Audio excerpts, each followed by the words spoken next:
I just did a pulse check on Toronto real estate market and it's not looking pretty.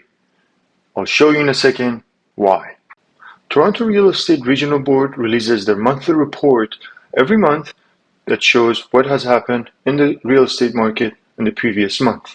It shows the number of sales, average sales price, average days on the market, and it also compares it to the same time last year.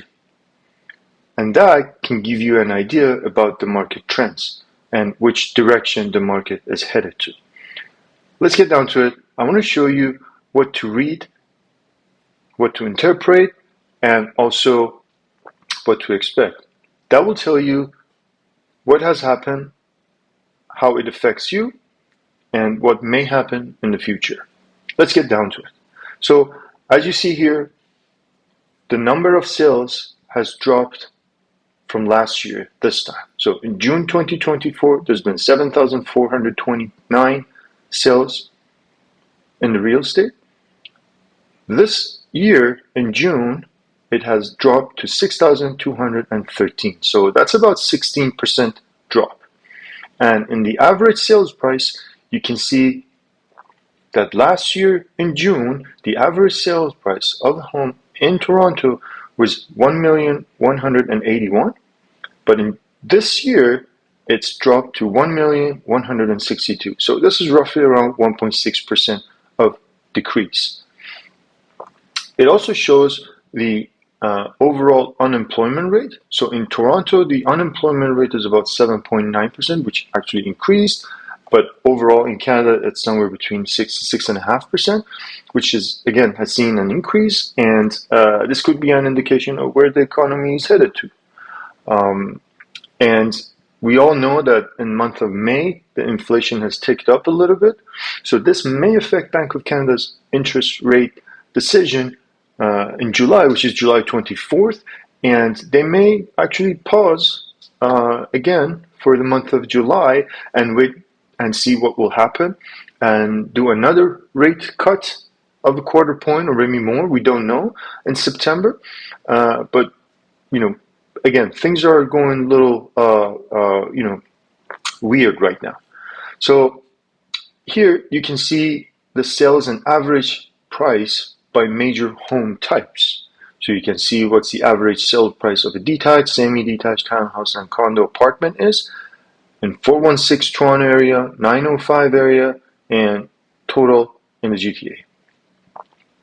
So you see in the 416 area, the detached homes, there's been 744 sales and the average sales price is 1.758. Semi-detached is 1282 and 236 semi-detached have been sold in the month of June. And you can compare that with the same time last year, so that tells you what is going on in the market.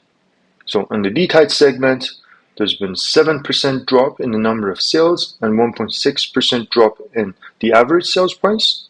Semi-detached are 20% down in the number of sales and the average sales price is down almost 9%. In the condo segment, we have 30% drop in the number of sales. That is quite significant drop. However, the prices haven't really changed that much. It's kind of remained flat, or might be like a drop of 1%. Because remember, the condo prices didn't go up as high as detached or semi-detached homes when they were going up in late 2021, early 2022.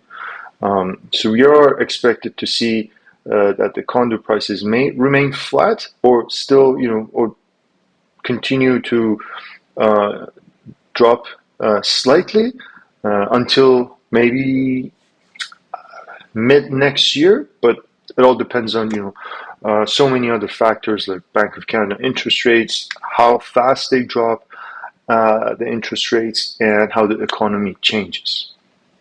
So basically, how it may affect you as a seller, buyer, or an investor, if you're in the market to buy, sell, or invest in real estate, is that there is a lot of inventory in the market. You see here the new listings are almost close to 18,000.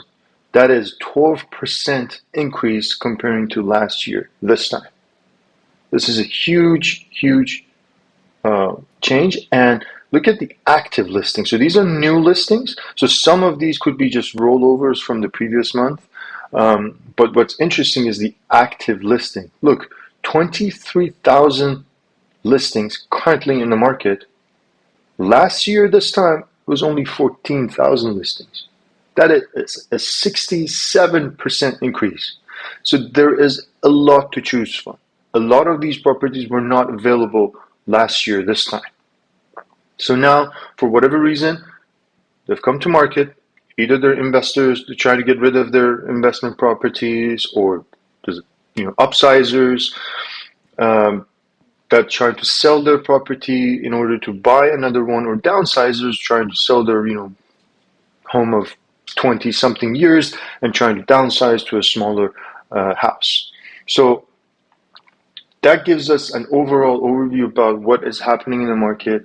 And if you're actively in the market as a buyer, you have a lot more negotiation power, and you can dictate, the price, the terms that you want. So it's in your advantage. However, if you're a seller, well, it's not the great time to be a seller. And if you're thinking about selling, I would highly recommend to hold on to your property. Things will change.